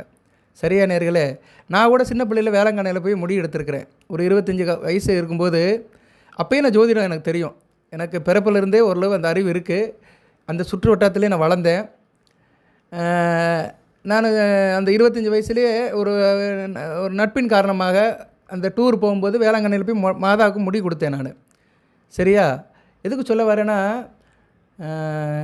இந்த மதம்னு கிடையாது, எந்த மதமாக இருந்தாலும் சரி, அவங்களுக்கு வந்து நம்புகிறாங்க, இந்த நவகிரகத்தை நம்புகிறாங்க, கிரக அமைப்பை நம்புகிறாங்க, நல்வழிப்படுகிறார்கள். ரைட் நேர்களே, இப்போ முக்கியமான இடத்துக்கு வந்திருக்கிறோம். பொறுமையாக கேளுங்க. இப்போ கிரக நிலைகள் நல்லா இருக்கிறதுனால இந்த அபிஜித் முகூர்த்தம் முகூர்த்தம்ங்கிறது என்னென்னா, ஒரு நாளைக்கு 2 முகூர்த்தம் இருக்குது. பிரம்ம முகூர்த்தம், அபிஜித் முகூர்த்தம். பிரம்ம முகூர்த்தங்கிறது 4 to 6. 4 to 6ல் என்ன செய்யணும்னா, பொதுவாக எல்லோரும் எந்திக்கணும். எல்லாராலும் எந்திக்க முடியாது, சரியா? அதனால தான் 4 மணிக்கு கோயில் நடைய திறந்துருவாங்க. எந்திக்க முடியாதவங்க என்ன பண்ணுங்கன்னா, கரெக்டாக ஒரு அலாரம் வைங்க. ஒரு 4:30க்கு அலாரம் வைங்க. எந்திரிச்சிருங்க. எந்திரிச்சிட்டு கொஞ்சம் பாத்ரூம் போய் ரெஃப்ரெஷ் பண்ணிக்கோங்க, சரியா? அதுக்காக நீங்கள் குளிக்கணும்னு சொல்லலை. நான் சில பேர் கொஞ்சம் தூங்குவாங்க, வேலை வெட்டிக்கு போயிட்டு கொஞ்சம் அசந்து தூங்குவாங்க. இன்றைக்குமே ஜோதிட பலன்கள் வந்து சாமானியப்பட்ட மக்களுக்கும் சாதகமாக இருக்கணும். வருத்தி செய்யக்கூடாது. முதல்ல நம்ம நல்லா இருக்கணுங்க, நிம்மதியாக தூங்கணும். ஒரு 6 மணி வரைக்கும் தூங்கினா தான் அன்றைக்கி பொழுது நல்லபடியாக இருக்கும். நான் சில பேர் அப்படி பழக்கப்பட்டிருப்பாங்க. அந்த ஐடி ஃபீல்டில் வேலை பார்க்குறவங்க, மற்ற ஆஃபீஸில் வேலை பார்க்குறவங்க எல்லாம் லேட்டாக வருவாங்க. போலீஸ் டிபார்ட்மெண்ட்டில் வேலை பார்க்குறவங்க, மற்ற பொதுநலத்துறையில் இருக்கிறவங்கலாம் நைட்டு வர்றதுக்கே 12 மணி ஆயிரும், சரியா? அவங்க வெளியே சாப்பிட்ருந்தாலுமே வீட்டுக்கு வந்து 12 மணி ஆயிரும். வந்தோடனே தூங்க முடியாது. எப்படியும் தூங்குறதுக்கு 1 மணி ஆயிரும். இந்த வெகுஜன தொடர்பில் மக்கள் நல பணியில் இருக்கிறவங்களாம் தூங்குறதுக்கு எனக்கு தெரிஞ்சு நிறைய பேர்கிட்ட பேசியிருக்கிறேன், பழகிருக்கிறேன். 1 மணிக்கிட்ட ஆயிரும். ஏன்னா அந்த அளவுக்கு கமிட்மெண்ட் இருக்கும், சரி? அது மாதிரி தனியார் துறையில் முதலீட்டாளர்கள், தயாரிப்பாளர்கள், மில் ஓனர்ஸு இவங்களுக்கெல்லாம் நிறைய கமிட்மெண்ட் இருக்கும். மீட்டிங்கு அது இது போய் வீட்டுக்கு வந்த பின்னாடி ஃபோன் பேசி எல்லாத்தையும் எடுத்து ஓய்ஞ்சு வைக்கிறதுக்கு 1 மணிக்கிட்ட ஆயிரும். ஸோ இவங்களாம் இந்த 4 மணிக்கெலாம் எந்திக்க முடியாது, தூங்கிடுவாங்க. எங்களுக்கு என்ன சொல்கிறேன்னா, ஒரு 4:30க்கு சின்ன அலாரம் வைங்க. இல்லைன்னா 5 மணிக்கு வைங்க சாமி. 5 மணிக்கெல்லாம் 5:30 கூட வைங்க. 6 மணி வரைக்கும் கும்பிடலாம். 5:30க்கு வைங்க. 5:30க்கு வைங்க. ஏன்னா சூரிய உதயம் இருக்காது. 5:30க்கு சூரியன் உதய மாட்டார். ஏன்னா பிரம்ம முகூர்த்தங்கிறது வந்து சூரியன் உதயத்துக்கு முன்னாடி கும்பிட்டு தான் பிரம்ம முகூர்த்தம். சூரியன் உதயமாயிட்டார்னா அந்த பிரம்ம முகூர்த்தத்துக்கு பவர் கிடையாது. ஸோ அந்த 5:30 மணிக்கு வைங்க. எந்திரிச்சிருங்க, பாத்ரூம் போயிட்டு வாங்க. கொஞ்சம் நீங்கள் என்ன முகத்தை கூட கழுவ வேண்டாம், கொஞ்சம் தண்ணி எடுத்து தலையில் தெளிச்சுக்கோங்க. கொஞ்சம் 4 சூடு தண்ணி எடுத்து தலையில் தெளிச்சுட்டு அப்படியே வந்துடுங்க. தனுசு ராசிக்குன்னு ஒரு கணபதி இருக்கிறார், பக்த கணபதி. இதை நிறைய பேருக்கு அனுப்பியிருக்கிறேன். 100கணக்கான பேர் என்கிட்ட வாங்கியிருக்கிறாங்க. வாங்கின அனைவருக்கும் நன்றி. அந்த கணபதியை நினச்சிக்கோங்க, சரியா? கணபதியை நினச்சிக்கிட்டு ஓம் பக்த கணபதியை நமக்கான ஒரு 11 தடவை சொல்லிடுங்க. மற்ற எல்லா தெய்வத்தையும் நீங்கள் நினைக்கிறது உங்கள் சாய்ஸு. விநாயகப் பெருமானை நினச்சிருங்க. முதல் கடவுளை வந்து முதல் நாள் நீங்கள் வந்து அந்த பிரம்ம முகூர்த்தத்தில் 5:30 மணிக்கு நினச்சிருங்க. ஓம் பக்த கணபதியை நமக. கிழக்கு பக்கம் உட்காந்தோ இல்லைன்னா வடக்கு பக்கம் உட்காந்தோ அவரை வந்து மனசுக்குள்ளே ஒரு 11 தடவை நினச்சிட்டு நீங்கள் மறுபடியும் தூங்கினாலும் சரி, இல்லைனா நீங்கள் காரியங்களை செய்ய ஆரம்பித்தாலும் சரி, இதை செஞ்சுருங்க. இது வந்து பிரம்ம முகூர்த்தத்தில் செய்கிறது. வேறு எதுவுமே செய்ய வேண்டாம். சில பேர் இந்த எலுமிச்சை மலத்தை வச்சு சாமியோ கும்பிடு, தண்ணீரை வச்சு சாமியோ கும்பிடு, இதெல்லாம் வந்து அந்நேரம் சாத்தியப்படாது. சாத்தியப்படுறதை தான் செய்யணும், சரியா நேர்களே? இதை செஞ்சுருங்க. அதுக்கு பின்னாடி வந்து அபிஜித் முகூர்த்தம், இதுதான் ரொம்ப முக்கியமானது. அபிஜித் முகூர்த்தங்கிறது வந்து ஒரு நட்சத்திரத்தினுடைய முகூர்த்தம். அந்த நட்சத்திரம் அந்நேரம் உதயமாகும். அபிஜித்துங்கிறது வந்து ஒரு நட்சத்திரம், சரியா? அசுபதிக்கு முன்னாடி உள்ள நட்சத்திரம்.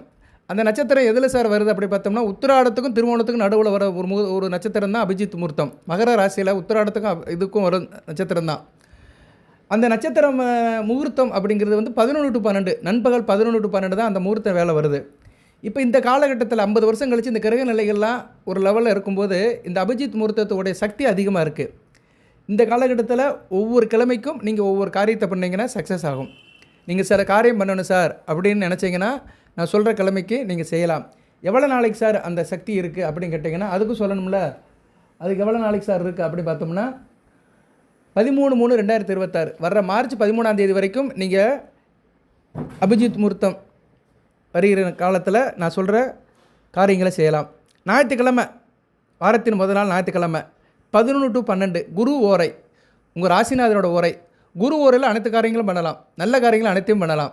திருமணம் பற்றி பேசுகிறது, படிப்பை பற்றி பேசுகிறது, உத்தியோகத்தை பற்றி பேசுகிறது, தொழிலை பற்றி பேசுகிறது, பணம் கொடுக்கல் வாங்கல், ஃபைனான்ஸ், அப்புறம் வந்து பூஜை புனஸ்காரம், கோயில் காரியங்கள், சரியா? பிள்ளைகளை பற்றி பேசுகிறது, பிள்ளைகள் திருமணம், படிப்பு, வேலைவாய்ப்பு, இதெல்லாம் நீங்கள் பேசலாம், சரியா? குரு உரையில் நல்ல ஒரு காரியங்கள் பேசலாம். பெரிய மனிதர்களை சந்திக்கலாம். பெரிய என்ன சொல்கிறது, விஏபிகள், சரியா? விஏபிகளை சந்திக்கலாம். பெரிய மனுஷரோட தொடர்பை வச்சுக்கலாம், சரியா? சங்கல்பத்தை வச்சுக்கலாம். ஸோ ஞாயிற்றுக்கிழமை இந்த காலகட்டத்தில் இந்த கமிட்மெண்ட்டில் இருக்கிறவங்க, இந்த ஏற்பாட்டில் இருக்கிறவங்க ஞாயிற்றுக்கிழமை சூஸ் பண்ணிக்கோங்க. பணம் கொடுக்கல் வாங்கல் எல்லாத்தையும் வச்சுக்கலாம். யாருக்கும் பணம் கொடுக்கணும், இல்லைனா ஒருத்தர்கிட்ட பணம் விஷயமாக பேசணும், ஒரு இன்வெஸ்ட்மெண்ட் பண்ணணும், முதலீடு பண்ணணும்னா பண்ணலாம். இப்போ எல்லாமே ஆன்லைன் ஆகி போச்சு. முந்தி தான் ஞாயிற்றுக்கிழமை பேங்க் லீவும்பாங்க. இப்போல்லாம் ஞாயிற்றுக்கிழமைலாம் லீவெல்லாம் கிடையாது. ஆன்லைனுக்கு வந்து லீவே கிடையாது. ஸோ ஆன்லைன் டிரான்சாக்ஷன், பண பரிவர்த்தனை நீங்கள் செய்யலாம். அடுத்து திங்கக்கிழமை சுக்கிர உரை, சூப்பர். சுக்கிர உரையில் எல்லாம் செய்யலாம். பெண்கள் சம்மந்தப்பட்ட காரியத்தை பண்ணலாம். குறிப்பாக சுக்கிர உரை பெண்களுக்காக பாவிக்கப்பட்டது, குரு உரை ஆண்களுக்காக பாவிக்கப்பட்டது. ஸோ குரு உரையில் ஆண்கள் சம்மந்தப்பட்ட காரியத்தை செய்யுங்க ஞாயிற்றுக்கிழமை. திங்கக்கிழமை சுக்கிர உரையில் 11 to 12 அபிஜித் முகூர்த்தத்தில் சுக்கிரன் சம்மந்தப்பட்ட காரியங்கள், விவசாயம், வீடு மனை வண்டி வாகனம், கால்நடைகள், ஜவுளி, நகை, பாத்திரப்பண்டம், வீட்டுக்கு தேவையான பொருட்கள், ஆடம்பரம், சொகுசு, சரியா, கலை, திரைப்படம், சின்னத்திரை, நடிப்பு, கலைஞர்கள், இயல், இசை, நாடகம், ஆடல், பாடல், ஓவியம், சிற்பம், கலை எல்லாம் ஒரே வாரத்தில் எப்படி சொல்லலாம்னா, ஒரு மனிதனுக்கு பொழுதுபோக்கு அம்சம் உள்ள அனைத்து காரியங்களுமே சுக்கிர உரையில் பண்ணலாம். அது உத்தியோகமாக இருந்தாலும் சரி, தொழிலாக இருந்தாலும் சரி, வியாபாரமாக இருந்தாலும் சரி. நான் பொம்மை செஞ்சு விற்கிறேன் சார்னா செய்யலாம். நான் பொம்மை வாங்க போகிறேன் சார் போகலாம். காதி கிராஃப்ட்டுக்கு போய் நான் குத்துவிளக்கு வாங்க போகிறேன் சார் போகலாம். நான் நகை கடைக்கு போய் நகை எடுக்க போகிறேன் சார் போகலாம். நான் வெள்ளி கொலுசு எடுக்க போகிறேன் சார்னா தாராளமாக போகலாம். நான் அரிசி பருப்பு வாங்க போகிறேன், உப்பு வாங்க போகிறேன், பலசருக்கு வாங்க போகிறேன் போகலாம். இல்லைனா அது சம்மந்தப்பட்ட பிஸ்னஸ் ஆரம்பிக்க போகிறேன் போகலாம். ஸோ சுக்கிர உரையில் அனைத்து காரியம் பண்ணலாம். ஒரு பெண்ணை காதலிக்கிறேன், ப்ரப்போஸ் பண்ண போகிறேன் பண்ணலாம். திருமண காரியமாக பொண்ணு பார்க்க போகிறேன், வரன் பார்க்க போகிறேன் போகலாம். இது மாதிரி காரியத்தெல்லாம் நீங்கள் செய்யலாம். திங்கக்கிழமை 11 to 12. அடுத்து செவ்வாய்க்கிழமை அபிஜித் முகூர்த்தத்தில் சனி பகவான் வருது. சனி பகவானால் என்ன பழசு தான், பழைய நண்பர்களை சந்திக்கிறது, பழைய விஷயத்தை எடுத்து பேசுகிறது, பழைய பொருட்களை விற்கிறது, செகண்ட் ஹேண்ட் பொருள் வாக்குறது, அதுபோல் இரும்பு சம்மந்தப்பட்ட காரியங்கள் செய்கிறது. ஈயம்பத்தால் இரும்பு, பழைய பொருட்கள், ஹார்ட்வேர்ஸ், பெயிண்ட்டு, பழைய வீட்டு ஜாமான்கள், அதுபோக பெட்ரோல் பங்க் சம்மந்தப்பட்ட வேலைகள், ஆயில் அண்ட் கிரீஸ், சரியா நிறைய இருக்குது. பழசுனாலே அதுக்குன்னு ஒரு தனி உலகம் இருக்குது. பழைய பொருட்களுக்குன்னே ஒரு உலகம் இருக்குது. உலகம்னா என்ன, அதுக்குன்னு ஒரு பஜார் இருக்கும். பழைய பொருட்கள் வாங்குறது காயலாங்கடம் வாங்க. அந்த காயலாங்கடை சம்மந்தப்பட்ட காரியங்களெல்லாம் நீங்கள் செவ்வாய்க்கிழமை 11 to 12 செய்யலாம். நீங்கள் அதில் முதலீடும் பண்ணலாம், வாங்கவும் செய்யலாம், ரீட்டெயிலும் பண்ணலாம், ஹோல்சேலும் பண்ணலாம். சரியா? அதுபோக கழிவுப் பொருட்கள் சம்மந்தப்பட்டது, மருந்து, பேண்டேஜு, புண்ணுக்கு போடுற மருந்து, இது இப்படி நிறைய இருக்குது. சரியா? அதுபோல் கிருஷ்ணா ஆயில், பெட்ரோல், பெட்ரோலு, இப்படி வீட்டுக்கு க்ளீன் பண்ணுறது, ஆர்பிக்கு, இப்படி நிறைய சொல்கிறோம் பார்த்தீங்களா. இது சம்மந்தப்பட்ட தொழில் இருக்கிற பண்ணலாம். அதுபோல் கன்ஸ்ட்ரக்ஷன் ஃபீல்டில் இருக்கிறவங்க ஜல்லி, மணல், குவாரி, டைல்ஸு, இது மாதிரி வேலையும் பண்ணலாம். இதில் பிஸ்னஸ் பண்ணுறவங்க, அதில் அடுத்த லெவலுக்கு போகணுன்னு நினைக்கிறவங்க, இன்வெஸ்ட்மெண்ட் பண்ணுறவங்களாம் இது மாதிரி காரியத்தை பண்ணலாம். இன்னும் நிறைய சொல்லிட்டு போகலாம். ஸ்டீல் ஒர்க்கு, ட்ரெஸ்ஸு ஒர்க்கு, மர வேலை, ஷட்டரிங் வேலை, சென்ட்ரிங் வேலை, இதெல்லாம் கன்ஸ்ட்ரக்ஷனில் வரும். இன்ஃப்ராஸ்ட்ரக்சர் சம்மந்தப்பட்ட வேலைகள் எல்லாத்தையுமே நீங்கள் செவ்வாய்க்கிழமை செய்யலாம். சரியா? செவ்வாய்க்கிழமை 11 to 12 செய்யலாம். தார் ரோடு போடுறது, கவர்மெண்ட் கான்ட்ராக்டு, சரியா, கவர்மெண்ட் கான்ட்ராக்ட் சம்மந்தப்பட்ட காரியங்களே சனி பகவான் உரையில் செய்யலாம். லேபர் கான்ட்ராக்ட், குறிப்பாக மக்கள் நலப்பணியில் இருக்கிறவங்களும் செய்யலாம். மக்கள் நலப்பணி, ஒரு 10 பேருக்கு நான் ஒரு பொருள் கொடுக்க போகிறேன், உதவி பண்ண போகிறேன், மக்கள் நலப்பணி பார்க்க போகிறேன், ஒரு சங்கத்தில் போய் தலைமை தாங்க போகிறேன், ஒரு மீட்டிங் போட போகிறேன், லேபர் ஆஃபீஸுக்கு போகிறேன், யூனியன் ஆஃபீஸுக்கு போகிறேன், அங்கே போய் ஆளுகளை பார்த்து பேச போகிறேன், கட்சி கொடியை ஏற்ற போகிறேன், நான் சிஏடி யூனியனில் இருக்கிறேன், ஏஏடியூசி யூனியனில் இருக்கிறேன், ஹெச்எம்எஸ்சில் இருக்கிறேன், ஐஎன்டியூசியில் இருக்கிறேன், சரியா, எல்பிஎஃப்பில் இருக்கிறேன். எதில் இருந்தாலுமே நீங்கள் அதை சம்மந்தப்பட்ட காரியத்தை செய்யலாக இருந்தால் அந்த செவ்வாய்க்கிழமை அதில் காரியத்தை செஞ்சிங்கன்னா நல்லாயிருக்கும். சரியா நேர்களே? இன்றைக்கி இந்த சங்கத்திலலாம் தேர்தல் நடக்குது. என்கிட்ட நிறைய பேர் ஜாதகம் பார்க்க வருவாங்க. சார், நான் இந்த கட்சியில் இந்த சங்கத்தில் எல்பிஎஃப்பில் இதாக இருக்கிறேன், இப்போ எங்கள் இதில் இது எலெக்ஷன் நடக்க நான் ஜெயிச்சிருவேனா, அப்படிலாம் வருவாங்க. அதெல்லாம் நான் பார்க்க போய் தான் டக்குன்னு வார்த்தை வருது. இல்லைன்னா எனக்கு இந்த அரசியல் வார்த்தையெல்லாம் வராது. சரியா? கண்டதே படித்தால் பண்டிதன் ஆகலாங்கிறதுக்கு ஒரு உதாரணம். நீங்களும் எல்லாம் தெரிஞ்சு வச்சுக்கோங்க. சரியா நேர்களே? வாயுள்ள பிள்ளை தான் பிழைக்கும். சும்மா அப்படியே போகாதீங்க, அரைச்சமாகவே அரைச்சிட்டு இருக்காதீங்க. நிறைய விஷயத்தை தெரிஞ்சு வச்சுக்கோங்க. ஏதோ ஒரு நேரம் உங்களுக்கு கை கொடுக்கும். அடுத்து புதன்கிழமை உங்களுக்கு சூரிய உரை. சூரியனால் யார்? தலைவன் தான். நீங்கள் ஒரு தலைவராக இருக்கிறீங்க, ஒரு மேஸ்திரியாக இருக்கிறீங்க, ஒரு நாட்டாமல் இருக்கிறீங்க, பஞ்சாயத்து கூட்டுறீங்கன்னா அதை பேசலாம், அசோசியேஷன் மீட்டிங் வைக்கலாம், அப்புறம் கான்ஃபரன்ஸ் கால் அட்டன் பண்ணலாம், அரசியல் கட்சி தலைவரை பார்க்க போகலாம், உங்கள் கட்சி தலைவரை பார்க்க போகலாம், கட்சி மீட்டிங் நடத்தலாம், கட்சி கூட்டத்தை நடக்கலாம், ஒன்றியம், மாவட்டம், வட்டம், பேரூர் கழகம், இப்படி எந்த கழகமாக இருந்தாலும் சரி அவங்க சம்பந்தப்பட்ட கட்சிக்காரங்களை கூப்பிட்டு பேசலாம், கட்சி பணிகளை ஆரம்பிக்கலாம், மக்கள் நல பணிகளை ஆரம்பிக்கலாம். அதுபோக விவசாய சம்மந்தப்பட்ட காரியங்களை பண்ணலாம், ஊரில் உள்ள பஞ்சாயத்தெல்லாம் தீர்த்து வைக்கலாம், கிராம அதிகாரி, விஏஓ, கலெக்டரு, ஆர்ஐ, இப்படி அரசு சம்மந்தப்பட்ட அதிகாரிகளை பார்க்கணும், மனு கொடுக்கணும், பெட்டிஷன் கொடுக்கணும், அரசு சம்மந்தப்பட்ட காரியங்கள் எதுவாக இருந்தாலும் போய் நீங்கள் செய்யலாம். அதுபோல் மின்சார வாரியம், கரண்ட் சம்மந்தப்பட்டது, வீட்டுக்கு கரண்ட் இழுக்கிறது, இபி பில் கட்டுறது, இல்லைனா அது சம்மந்தப்பட்ட காரியத்தை செய்யலாம். குறிப்பாக தனியார் துறையில் எலக்ட்ரிக்கல் கடை வச்சுக்கிறவங்க, எலக்ட்ரானிக்ஸ் கடை வச்சுக்கிறவங்க, ஹோம் அப்ளையன்ஸ் பொருள் வச்சுக்கிறவங்க, இவங்களாம் இந்த காலகட்டத்தில் பொருள் வாங்கலாம், விற்கலாம், இல்லைனா மற்ற காரியங்களை செய்யலாம், சம்மந்தப்பட்ட முதலீடு பண்ணலாம். இது வந்து நான் 2 பேத்துக்குமே சொல்கிறேன், கஸ்டமருக்கும் சொல்கிறேன், கன்சியூமருக்கும் சொல்கிறேன். வாங்குறவங்களுக்கும் விற்கிறவங்களுக்கும் ஹோல்சேல் ரீட்டெயில் யாராக இருந்தாலும் சரி, அது சம்மந்தப்பட்ட இதை தான் சொல்கிறேன் நான், அந்த காரகத்துவத்தை தான் சொல்கிறேன். அதில் நீங்கள் எந்த லெவலில் இருந்தாலுமே அதை நீங்கள் வந்து யூட்டிலைஸ் பண்ணிக்கலாம். அடுத்து சூரிய உரையில் நீங்கள் வந்து உங்கள் தலைவரை பார்க்க போகலாம், கட்சி தலைவராக இருந்தால் கட்சி தலைவரை பார்க்க போகலாம். இல்லைன்னா உங்களுக்கு ஏதோ ஒரு தலைமைக்கிட்ட கேட்கணும், இல்லைனா ஒரு கோரிக்கை வைக்கணும்னா நேரம் அந்த கோரிக்கை வைக்கலாம். அரசு தொடர்பான காரியங்கள் எழுதலாம், அரசாங்க எக்ஸாமுக்கு புஸ்தகம் வாங்கி படிக்கலாம், அந்நேரம் புஸ்தகம் வாங்கலாம், அது சம்மந்தப்பட்ட காரியத்தில் ஈடுபடலாம், அப்ளிகேஷன் போடலாம், அரசு தொடர்பான காரியங்களுக்கு அப்ளிகேஷன் போடலாம். இதெல்லாம் செஞ்சீங்கன்னா சக்ஸஸ் ஆகும். அந்த ஓரையில் இந்த மாதிரி காரியங்கள் நிறைய இருக்குது. ஒரு தனி மனிதன் காரியங்கள், ஒவ்வொருத்தருக்கும் ஒரு காரியங்கள் இருக்குது. ஆனால் அதுக்கு ஒரு நேரங்காலம் இருக்குது, கிரக அமைப்பு இருக்குது. அதை பார்த்து செஞ்சிட்டோம்னா அந்த காரியம் நல்லபடியாக நடக்கும். நம்ம நல்லதே நினைப்போம், நல்லதே நடக்கும். சரியா நேர்களே? அடுத்து வந்து வியாழக்கிழமை 10 to 11 to 12 சந்திர உரை. சூப்பர். சந்திர உரையில் அனைத்தும் செய்யலாம். சரியா? சந்திர உரை வந்து மாதுர் காரகன், மனோகாரகன். மனம் வந்து தெளிவாக இருக்கும். ஒரு மனுஷனுக்கு வந்து மனம் தெளிவாக இருந்தால் தாங்க அந்த காரியத்திலேயே வந்து வெற்றி அடைக்கும். ஒரு காரியம் வெற்றி ஆகணும்னா மனம் வந்து பரிபூர்ணமாக இருக்கணும். மனம் இருந்தால் தான் மார்க்கம் உண்டு. சொல்லுவாங்கள்ல, அவனுக்கு மனசு சரியில்லைப்பா, அரை மனசாக செஞ்சான்ப்பா, அதனாலப்பா அந்த காரியம் வழங்கலை. அரை மனசாக கொடுத்தான், அந்த காசை வாங்கினேன், காசு வந்து வழங்கலை அப்படிம்பாங்க. அரை மனசுன்னு என்ன, அவன் மனசு நேரம் சரியில்லை. அதனால் வியாழக்கிழமை 11 to 12 மனசு நல்லாயிருக்கும். ஸோ அந்நேரம் நீங்கள் ஒரு காரியத்தை செஞ்சீங்க நல்லாயிருக்கும். ஸோ மனசு நல்லா இருந்துச்சுன்னா நம்ம ஒரு காரியத்தில் வந்து பக்காவாக இன்வால்மெண்ட் ஆகும். மனம்தான் வந்து செயலுக்கு வந்து தூண்டில் போடும். மனம் தெளிவாக இருந்துச்சுன்னா செயல் சிறப்பாக இருக்கும். சிந்தனையும் செயலும் ஒன்றுபட்டாலே மாற்றம் காண்பதுண்டோ அப்படிம்பாங்க. சிந்தனைங்கிறது வேறு, சிந்திக்கிறது அறிவு சார்ந்து வரும் புதன், செயலுங்கிறது செவ்வாய். ஆனால் இது ரெண்டுக்குமே வந்து அடிப்படை பேஸ் வந்து மனம்தான். சரியா? மனம் இருந்தால் தான் சிந்தனையும் இருக்கும், செயலும் இருக்கும். ஸோ செவ்வாய்க்கும் புதனுக்கும் பேஸ்மெண்ட் போடுறவர் யார், அடித்தளம் போடுறவர் சந்திரன் தான். ஸோ சந்திரன் ஒரு முக்கியமான கிரகம். ஸோ வியாழக்கிழமை நீங்கள் வந்து சந்திரன் சம்மந்தப்பட்ட காரியத்தை செஞ்சீங்கன்னா நல்லாயிருக்கும். தாய்வழி காரியங்களை செய்யலாம், அம்மா வழி காரியங்களை பண்ணலாம், தாய்மாமனை போய் பார்க்கலாம், பெண்கள் சம்மந்தப்பட்ட காரியத்தை பார்க்கலாம், சித்தி பாட்டி அத்தை, சரியா, பெரியம்மா, இவங்க சம்மந்தப்பட்ட காரியத்தை பண்ணலாம். நூல் சம்மந்தப்பட்ட காரியம் பண்ணலாம். டெக்ஸ்டைல் மில்லு சம்மந்தப்பட்டது, நூல், பஞ்சு, பருத்தி, இது சம்மந்தப்பட்ட காரியங்கள் பண்ணலாம். வெள்ளை பொருட்கள், பால் வியாபாரம், மில்க்கு, வெண்ணெய், தயிர், ஆடை, வெண்ணெய் கட்டி, இப்படி நிறையா இதுக்கு சொல்லலாம். மில்க்கு, அது சம்மந்தப்பட்ட காரியத்தை பண்ணலாம். ஐஸ் வாட்டர், பார்லி, நிறையா சொல்லலாம். பியூட்டி பார்லர், பெண்கள் அழகு சம்மந்தப்பட்ட காரியங்கள், குளிர்ச்சியான பொருட்கள், தாவரங்கள், காய்கறிகள், பழங்கள், ஜூஸ் கடை, சரியா, வியாபாரம், அரிசி வியாபாரம், hotel management, restaurant, tiffin centre, சாப்பாடு, மனித வாழ்க்கைக்கு உணவு சம்மந்தப்பட்ட பொருட்கள் அனைத்தையும் செய்யலாம். சாப்பாடு சம்மந்தப்பட்ட அனைத்தையும் செய்யலாம். சரியா? ஏன்னா அன்னம் தான் சந்திரன் தான் அரிசி, சாதம்னாலே அரிசி தான். ஸோ அரிசி சம்மந்தப்பட்ட காரியங்கள் அனைத்தும் பண்ணலாம். வியாபாரம் பண்ணலாம், கடல் சம்மந்தப்பட்ட காரியங்கள் பண்ணலாம், கப்பல் வியாபாரம் சம்மந்தப்பட்ட காரியங்கள் பண்ணலாம், மீன் பிடித்தல், இறால் பண்ணை, இப்படி நிறையா இருக்குது. உப்பளம், தூத்துக்குடி பக்கமெல்லாம் போனோம்னா உப்பளம் தான். தூத்துக்குடியிலேருந்து திருச்செந்தூர் போகிறத பார்த்தோம்னா 2 பக்கம் உப்பளம் நிறையா இருக்கும். அந்த உப்பளம் சம்மந்தப்பட்ட வேலைகள், அது சம்மந்தப்பட்ட கான்ட்ராக்ட் கமிஷன், வண்டியில் ஏற்றி விடுறது, வெளிநாட்டுக்கு அனுப்புறது, அது சம்மந்தப்பட்ட கான்ட்ராக்ட் கமிஷன் வேலையெல்லாம் பார்க்கலாம். ஸோ சந்திர உரை மிகச்சிறப்பானது. காதலியும் பிரதிபலிக்கலாம். லவ், காதல், திருமணம், இதுக்கு 3 ஓரை முக்கியமான ஓரை. சந்திர ஓரை, குரு ஓரை, சுக்கிர ஓரை. சரியா? இந்த 3 ஓரையிலுமே வந்து காதலை வந்து வெளிப்படுத்தலாம். சரியா? அது சந்திர ஓரை சூப்பர். ஏன்னா மனம் வந்து முக்கியமானது. ஏன்னா காதலுக்கு வந்து முக்கியமானது மனம் தான். மனம் ஒன்றுபட்டுச்சுன்னா அங்கே உருவத்துக்கு வேலை இல்லை, மனசும் பேச ஆரம்பிச்சிடும். ஸோ மனம் லயந்து தான் காதல் வருது. சரியா நேர்களே? அதனால் அந்த காதல் சம்மந்தப்பட்ட காரியத்தையும் நீங்கள் வந்து வியாழக்கிழமை அந்த அபிஜித் முகூர்த்தத்தில் செய்யலாம்.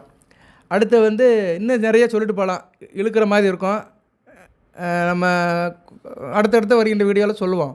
ஒரே நேரத்தில் 3 நேரம் சாப்பாடு சாப்பிட முடியாது. கொஞ்சம் கொஞ்சமாக சாப்பிடுவோம், கொஞ்சம் கொஞ்சமாக பேசுவோம், டிஸ்கஸ் பண்ணுவோம். அடுத்து வெள்ளிக்கிழமை வந்து செவ்வாய் ஓரை வரும். செவ்வாய் வந்து யார் சார் அப்படின்னா ஆசாபாசம் தான். ஒருத்தரை பார்க்க போகணுன்னு நினச்சிட்டு இருக்கீங்க, ரொம்ப நாள் கழித்து பார்க்க போகிறேன், பாசமாக இருக்குது, என் தம்பியை பார்க்க போனேன், அக்காவை பார்க்க போனேன், அண்ணனை பார்க்க போங்க. சகோதர உறவை வளர்த்துக்கலாம். உடன்பிறப்புகளை பார்க்க போகலாம், கட்சிக்காரங்களை பார்க்க போகலாம், கட்சிக்காரங்களை போய் சந்திக்கலாம், அவங்ககிட்ட வந்து நெருக்கம் பாராட்டலாம். அதுபோக வந்து கட்டட சம்மந்தப்பட்ட பணிகளை ஆரம்பிக்கலாம். சிவில் இன்ஜினியர்ஸ், கட்டட பணி, பூமி சம்மந்தப்பட்டது, நிலம் சம்மந்தப்பட்டது, ரியல் எஸ்டேட் சம்மந்தப்பட்டது, செங்கச்சூளை, பில்டிங் கான்ட்ராக்ட், பில்டிங் மெட்டீரியல்ஸ், இது சம்மந்தப்பட்ட காரியங்களை செய்யலாம். டெக்னாலஜி சம்மந்தப்பட்ட காரியங்களை செய்யலாம். அதுபோக வந்து ரத்தம் கொடுக்கறது, ரத்த தானம் கொடுக்கறது, ஆஸ்பத்திரி சம்மந்தப்பட்ட காரியங்களை செய்யலாம். மருத்துவம், ஃபார்மசி, மெடிக்கல் சம்மந்தப்பட்ட காரியங்கள் அனைத்தையும் செய்யலாம். ஆயுர்வேதம், சித்தா, யுனானி, இன்னும் நிறைய இருக்குது. ஹோமியோபதி, எதாக இருந்தாலும் சரி, மருத்துவ சம்மந்தப்பட்ட காரியத்தை நீங்கள் வெள்ளிக்கிழமை 11-12 நீங்கள் செய்யலாம். சரியா நேரில் அந்த தொழிலை ஆரம்பிக்கலாம், அந்த வியாபாரத்தை ஆரம்பிக்கலாம், அது சம்மந்தப்பட்ட காரியத்தை பண்ணலாம். அதுபோக வந்து மட்டன் ஷாப், கோழி கடை, இறைச்சி கடை, இது சம்மந்தப்பட்ட காரியத்தையும் செய்யலாம். ரத்த சம்மந்தப்பட்ட காரியத்தையும் செய்யலாம். நல்ல காரியம்தான். சரியா, நல்ல காரியத்துக்கு செய்யணும். சரியா, நல்ல காரியத்துக்கு அது சம்மந்தப்பட்ட காரியத்தை செய்யலாம். இப்படி செவ்வாய் சம்மந்தப்பட்ட காரியம், யூனிஃபார்ம் சர்வீசஸ், ஒரு போலீஸ் டிபார்ட்மெண்ட்டை போகணும், ஒரு போலீஸ் ஸ்டேஷன் இருக்குது, வம்பு வழக்கு இருக்குது, அதனால் அந்த நேரத்துக்கு போகலாம். சரியா, அதுபோக வந்து ஒரு ஆஃபீஸரை சந்திக்கணும், ஒரு ஹையர் ஆஃபீஸரை சந்திக்கணும், அவர் வந்து ஒரு போலீஸ் டிபார்ட்மெண்ட்டில் இருக்கிறாரு, அவரை ஒரு விஷயமாக பார்க்க போனோம் அப்படின்னா நீங்கள் வெள்ளிக்கிழமை 11-12 பார்க்க போகலாம். ஸ்போர்ட்ஸ் சம்மந்தப்பட்ட காரியங்கள், இதுதான் ரொம்ப முக்கியமானது. ஸ்போர்ட்ஸ் விளையாட்டு, எந்த விளையாட்டாக இருந்தாலும் சரி, கிரிக்கெட்டாக இருந்தாலும் சரி, ஃபுட்பாலாக இருந்தாலும் சரி, வாலிபாலாக இருந்தாலும் சரி, அது சம்மந்தப்பட்ட காரியத்தை செய்யலாம். ஸ்போர்ட்ஸ் சம்மந்தப்பட்ட பொருட்கள் வாங்கினாலும் போகலாம். ஸோ விளையாட்டுத்துறை சம்மந்தப்பட்ட பொருட்கள் போகலாம். சர்க்கஸில் இருக்கேன் சார், சர்க்கஸ் சம்மந்தப்பட்ட காரியங்கள் செய்யலாம். ஸ்டண்டு மாஸ்டர், சினிமாவில் ஸ்டண்டு மாஸ்டர் இருக்கேன், அது சம்மந்தப்பட்ட காரியம். கம்பு சுற்றுறது, குஸ்தி, சிலம்பம், இது மாதிரி வித்தைகள் நிறைய இருக்குது. சரியா, அதுபோக வந்து ஆயுதப்படை, ஆயுதம், கருவிகளை வந்து பராமரிக்கிறது, அதை மெயின்டெனன்ஸ் பண்ணுறது, இது மாதிரி காரியங்கள் பண்ணலாம். அது மாதிரி பெரிய இதை மெயின்டெனன்ஸ் பண்ணுறாங்க பார்த்தீங்களா, அன்றைக்கி ஒரு நாள் லீவ் விட்ருவாங்க. மெயின்டெனன்ஸ் பண்ணுறது, பெரிய மெஷினரி மெயின்டெனன்ஸ் பண்ணுறது, அதை வந்து என்ன சொல்லுவாங்க, அதுக்கு ஏதோ ஒன்று சொல்லுவாங்க, அது வந்து டெக்னிக்கல் வேர்ட்ஸ்லாம் வர மாட்டேங்க. அந்த இதெல்லாம் பண்ணலாம் நீங்கள். சரியா, மெயின்டெனன்ஸ் தான். மெயின்டெனன்ஸு என்ன, பராமரிக்கிறது, அதை ஒரு நாள் ஆஃப் பண்ணிவிட்டு அதை சுத்தம் பண்ணுறது, அது மாதிரி வேலையெல்லாம் நீங்கள் பார்க்கலாம். அடுத்து சனிக்கிழமை 11-12 புதன் வரை அருமையான அமைப்பு. படிப்பு சம்மந்தப்பட்ட காரியங்கள் அனைத்தையும் செய்யலாம். படிப்பு, கல்வி, மேற்படிப்பு, உத்தியோகம், சரியா, எழுத்து, டேபிள் ஒர்க்கு, புஸ்தகம், நோட்டு, கம்ப்யூட்டர், புக் ஸ்டாப்பு, வியாபாரம், அரிசி வியாபாரம், நவதானிய வியாபாரம், சிற்பக்கலை, கலை சம்மந்தப்பட்டது எல்லாத்தையும் செய்யலாம். ஜோதிடம் சம்மந்தப்பட்டது, ஜோசியரை பார்க்க போகிறது, ஜோதிடம் சம்மந்தப்பட்ட விஷயங்களை பேசுகிறது, எல்லாத்தையும் பண்ணலாம். சரியா நேரில் இதெல்லாம் வந்து சனிக்கிழமை 11-12 அன்றைக்கி செய்கிறது. புதன் உரை ஒரு நல்ல உரைங்க. புதன் உரை அன்றைக்கி வந்து ஒரு முக்கியமான முடிவெல்லாம் எடுக்கலாம். டாக்குமெண்டேஷன் போடுறது, எழுதி கொடுக்கறது, மெயில் அனுப்புறது, லெட்டர் அனுப்புறது, சரியா, ஃபைல் பண்ணுறது, ஆடிட்டிங் பண்ணுறது, எடிட்டிங் பண்ணுறது, எல்லாத்தையும் பண்ணலாம். டாக்குமெண்டேஷனாலே எல்லாமே வந்துடும். ஸோ பத்திரப்பதிவு பண்ணுறது எல்லாமே பண்ணலாம், நல்லாயிருக்கும். சரியா, ஸோ புதன் உரைங்கிறது வந்து பத்திரப்பதிவுக்கு உள்ளது. புதன் உரை அதுமாதிரி வியாபாரம் பண்ணுறது, புரோக்கர் வேலை பார்க்குறது, ஒரு வீடு கமிஷனை காட்டுறது, ஒரு வீட்டுக்காரை கூட்டு போய் கிளைண்ட்டுக்கிட்ட காட்டுறது. அப்பார்ட்மெண்ட்லலாம் இன்றைக்கி நிறைய நடக்குது. அப்பார்ட்மெண்ட் கட்டியிருப்பாங்க, அதுக்கு இடையில ஒருத்தர் இருப்பார், அவர் தான் கொண்டு போய் காட்டுவார். அது மாதிரி வேலையெல்லாம் பார்க்குறதெல்லாம் அந்த புதன் உரையில் போகலாம். ஸோ புதன் உரை ஒரு நல்ல உரை. சரியா, அறிவு சம்மந்தப்பட்ட காரியங்கள் அனைத்தையும் செய்யலாம். அறிவு சம்மந்தப்பட்ட காரியங்கள்லாம் நிறையா இருக்குது. அது அனைத்தையும் வந்து சனிக்கிழமை செய்யலாம். சனிக்கிழமை 11-12 அபிஜித் முகூர்த்தத்தை செய்யலாம். சரி சார், இப்போ வந்து உங்களுக்கு வந்து இந்த காலகட்டத்தில் கிரக நிலைகள் ஒரு 50 ஆண்டு கழித்து இப்போ இந்த அமைப்பில் வர்றதுனால இந்த கிழமையில் இந்த அபிஜித் நேரத்தில் வர ஓரைகளுக்கு இந்த காரியங்களை செய்ய சொல்லியிருக்கிறேன். அது கண்டிப்பாக செய்யுங்க, சக்ஸஸ் ஆவீங்க. சரியா, அதுதான் முக்கியம். சக்ஸஸ் என்ற வார்த்தை தான் நமக்கு முக்கியம். வெற்றி அடைய வேண்டும், வாழ்க்கையில் நல்லபடியாக மகிழ்ச்சியாக வாழ வேண்டும். சரி சார், இதுக்கு எது வழிபாடு இருக்கா சார்னா இருக்குது. ஞாயிற்றுக்கிழமை 11-12 அபிஜித் முகூர்த்துக்கு போகிறவங்க என்ன செய்யலாம், சித்தரை கும்பிட்டுட்டு போங்க. சரியா, சித்தர் வழிபாடு இருக்குது, சித்தரை கும்பிட்டு போகலாம். ஆக்சுவலாக வந்து ஒவ்வொரு நட்சத்திரத்துக்குமே ஒரு சித்தர் இருக்கிறாங்க. போராட்டத்துக்கு ஒரு சித்தர் இருக்கிறாரு, மூலத்துக்கு ஒரு சித்தர் இருக்கிறாரு, உத்தராட்டத்துக்கு ஒரு சித்தர் இருக்கிறாரு. அந்த சித்தரை வேணால் கேளுங்க, நான் அனுப்பிவிட்றேன். நான் விருப்பப்படுறவங்க கேளுங்க, அந்த சித்தரை நீங்கள் வச்சு கும்பிடலாம். ஒவ்வொரு நட்சத்திரத்துக்குமே ஒரு சித்தர் இருக்கிறாங்க.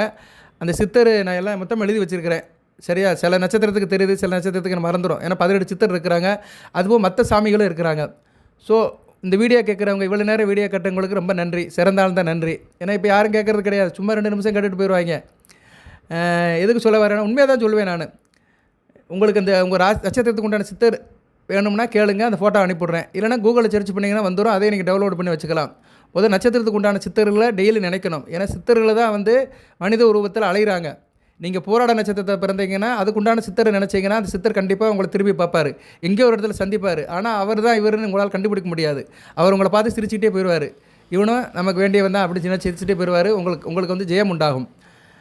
அதனால் நீங்கள் வந்து உங்களுக்கு சித்தர் வேணும்னா என்கிட்ட கேளுங்க, நான் உங்களுக்கு அனுப்பிவிட்றேன். ஸோ ஞாயிற்றுக்கிழமை குரு உரையில் செய்கிறவங்க சித்தரை நினச்சிட்டு போங்க, உங்கள் நட்சத்திரத்துக்கு உண்டான சித்தரை நினைங்க. திங்கக்கிழமை சுக்கிர உரையில் செய்கிறவங்க மகாலட்சுமி நினச்சிக்கோங்க, ஓ அஷ்டலட்சுமி நமக அப்படின்னு நினச்சிட்டு அந்த காரியத்தை ஆரம்பிங்க. செவ்வாய்க்கிழமை சனி ஓரையில் நினைக்கிறவங்க வந்து 18ஆம் படி கற்பனசாமி நினச்சிக்கோங்க. சரியா? கிருஷ்ணாய கிருஷ்ணவர்ணாய கிருஷ்ணபுத்திராய மகாகாலாய மகாருத்ராய ஸ்ரீ கற்பனசாமினே நமோ நம அப்படின்னு கற்பசாமி சுலோகத்தை நினச்சிட்டிங்கன்னா மிகச்சிறப்பாக பார்க்கப்படுகிறது. புதன்கிழமை சூரிய நாமத்தை சொல்லணும். ஆதித்ய கிருதயா மந்திரத்தை சொல்லணும். இல்லைனா சூரியனுடைய நாமத்தை சொல்லிட்டு போகலாம். ஓம் ஆதித்தனை போட்டு, அருக்கனை போட்டு, ரவியை போட்டு, பகலவனை போட்டு, பரிதியை போட்டு, சூரிய பவனை போற்றி, ஆதித்தனை போற்றி. சரியா? நிறையா இருக்குது. வெய்யவனை போட்டி, பகலவனை போட்டி, உதயனை போட்டி, மார்த்தாண்டனை போட்டி, நவக்கிர தலைவனை போட்டி, வெற்றி குருவனே, இப்படி ஒரு 10 வார்த்தையை சொல்லிட்டு சூரிய பவனை நமகன்னு சொல்லிட்டு போங்க. அடுத்து வந்து வியாழக்கிழமை சந்திர பகவான் மாதுருகாரகனை போற்றி, மனோகாரகனை போட்டி, ரோஹிணி நட்சத்திர குருவனை போட்டு, அஸ்த நட்சத்திர குருவனை போட்டு, திருவ நட்சத்திர குருவனை போட்டு, சந்திர பகவானை போற்றி அப்படின்னு சந்திரனுடைய நாமத்தை சொல்லிட்டு போங்க. வியாழக்கிழமை சந்திரன் நாமம். வெள்ளிக்கிழமை அங்காரகன் முருகப்பெருமான் கந்தசேஷ கவசத்தை படிச்சுட்டு போகலாம். இல்லைனா வந்தவனையும் வருகின்ற வல்வனையும் கந்தனென்று சூழ கலங்கடமே செந்தல் நேர் சேவா என்று திடீரடைவருக்கு மே வராத வினை அப்படின்னு அதை சொல்லிட்டு போகலாம். இது நிறைய பேருக்கு பயன்படாது. இப்போ நான் சொல்கிறதெல்லாம் வந்து எல்லாத்துக்குமே நடைமுறைக்கு சாத்தியப்படுமான்னு சொல்ல முடியாது. ஆனால் சில பேருக்கு இது பயன்படும். சரியா? இந்த காலகட்டத்தில் இந்த காரியத்தை நீங்கள் செஞ்சீங்கன்னா நல்ல விதமாக இருக்கும். நான் ஒரு செய்தி தான் சொல்கிறேன், அது யூட்டிலைஸ் பண்ணிக்கிறது உங்கள் பொறுப்பு தான். சனிக்கிழமை புதனுடைய நாமத்தை சொல்லிட்டு போங்க, பெருமாளுடைய நாமத்தை சொல்லிட்டு போங்க. சரியா? புதன் நாளே பெருமாள் தான். ஸோ சனிக்கிழமை இந்த அபிஜித் முகூர்த்தத்துக்கு போகிறவங்க பெருமாள் நாமத்தை சொல்லிட்டு போங்க. கோவிந்தா போட்டி, கோபாலா போட்டி, கோதர்ஷனா போட்டி, மாதவா போட்டி, மைசூதனா போட்டி, மணிவனா போட்டி, முராரி போட்டி, ஸ்ரீஹரி போட்டி அப்படின்னு இன்னும் நிறையா இருக்குது. அதை சொல்லிட்டு போங்க. ஓகே நேயர்களே, நலன் கருதி இதோட இந்த நேரத்தில் வீடியோவை முடிச்சுக்கிறேன். இந்த வீடியோவில் வந்து 50 வருஷம் கழித்து வருகிற அபிஜித் முகூர்த்தம் தான் போட போகிறேன். தலைப்பு போட்டு தான் போடுவேன். பாருங்கள், லைக் பண்ணுங்கள், கமெண்ட் பாக்ஸில் தகவல் கேளுங்க, எது சந்தேகம் இருந்தாலும் கேளுங்க. ஜனநாயகம் செக் பண்ணுறேன், அணுகுங்க, நல்லபடியாக பார்த்து தரேன். குறிப்பாக இந்த ராகு திசையில் இருக்கிறவங்க நிறைய கஷ்டப்படுறாங்க. இப்போ எனக்கு தனுசு ராசியில் இருந்து வரதெல்லாம் இந்த ராகு திசை தான் வருது. சரியா? ராகு திசையில் சனி புத்தி, ராகு திசையில் செவ்வாய் புத்தி, ராகு திசையில் வந்து கேது புத்தி, ராகு திசையில் சூரிய புத்தி, ராகு திசையில் சந்திர புத்தி. இந்த 5 புத்தி நடக்கிறவங்களும் நல்லா இருக்காது. சரியா? அதில் சில அந்தரங்கள் ரொம்ப மோசமாக இருக்கும். ராகு திசையில் சனி புத்தியில் ராகு அந்தரம், ராகு திசையில் சனி புத்தியில் செவ்வாய் அந்தரம், ராகு திசையில் சூரிய புத்தியில் சந்திர அந்தரம். இப்படி சில அந்தரங்கள்லாம் தசாநாதனும் புத்திநாதனும் சரியில்லைன்னு வச்சுக்கோங்களேன், போட்டி பரட்டு எடுத்துரும். அது அமாவாசை டயத்தில் பிறந்தாங்கன்னா முடிஞ்சு போச்சு. நான் எல்லாத்தையும் பார்க்குறேன். நான் இன்னும் யூடியூப்பில் மட்டும் பேசலை. ஒரு நாளைக்கு ஜாதகத்தை 3-4 ஜாதகம் பார்க்குறேன். அண்டை மூணத்தில் நிறையா வருது. சரியா? அதனால தான் நான் வந்து விழுந்து வீடியோ போட்டுட்ருக்கிறேன். ஸோ ஜனன ஜாதகம், இந்த ராகு திசை நடக்கிறவங்க, சங்கடப்படுறவங்க ஜாதகத்தை அனுப்பிவிடுங்க. அதுக்கு என்ன கட்டணமும் சொல்லுவோம், நல்லபடியாக பார்த்து தருவேன். அதுக்குண்டான பரிகார வழிபாடு என்ன செய்யணும், தனிப்பட்ட மனிதனுக்கு என்ன உள்ளதோ அதை சொல்லுவேன் நான். சரியா? அது தனிப்பட்ட ஒரு மனிதனுக்கு XRYZன்னு தனிப்பட்ட ஒரு மனிதனுக்கு லக்கண ரீதியாக அவர் எந்த லக்கணத்தில் பிறந்திருக்கிறாரு, அவருக்கு ராகு திசை நடக்குது, ராகு எங்கே இருக்கிறாரு, என்ன புத்தி நடக்குது, அந்த தசாநாதனுக்கு புத்திநாதனுக்கு என்ன சம்பந்தம், அந்த புத்தியில் என்ன அந்தரம் நடக்குது, அதெல்லாம் பார்த்து உங்களுக்கு நான் வழிபாடு பரிகாரத்தை சொல்லுவேன். அது தனிப்பட்ட முறையில் ஜாதகம் பார்க்குறது. அப்படி விருப்பப்படுறவங்க கேட்கலாம். 100 கணக்கில், ஏன் 1000 கணக்கில் கூட ஜாதகம் என்கிட்ட கேட்டிருக்கிறாங்க. தனுசு ராசியிலேருந்து குறிப்பாக மூலம் பூராட நட்சத்திரக்காரங்கள் நிறைய கேட்டுக்கிறாங்க. அதுவும் இந்த 7.5 சனி காலகட்டத்தில் தான் நிறைய கேட்டாங்க. 7.5 சனி காலகட்டத்தில் எனக்கு வர்ற ஜாதகம் நிறைய இந்த மூலம் போராட்டம் தான் வரும். இப்போ கொஞ்சம் குறைஞ்சிருச்சு. சரியா? நல்லது தான், நீங்கள் நல்லா இருக்கீங்கன்னு அர்த்தம். சரியா? அதை நினச்சி நான் பெருமைப்பட்டுக்கிறேன். நன்றி நேயர்களே, வாழ்த்துக்கள். எல்லாம் வல்ல இறைவன் தனுசு ராசி நேயர்களுக்கு சில சௌபாகியத்தையும் சில ஐஸ்வர்யத்தையும் சில நன்மையை கொடுப்பார். அனைத்து நலங்களை வளங்களை பற்றி தேக ஆரோக்கியத்துடன் தீர்க்காயுடன் நீடியோடி வாழ்க, நிறைந்த வளம் பெறுக. நன்றி.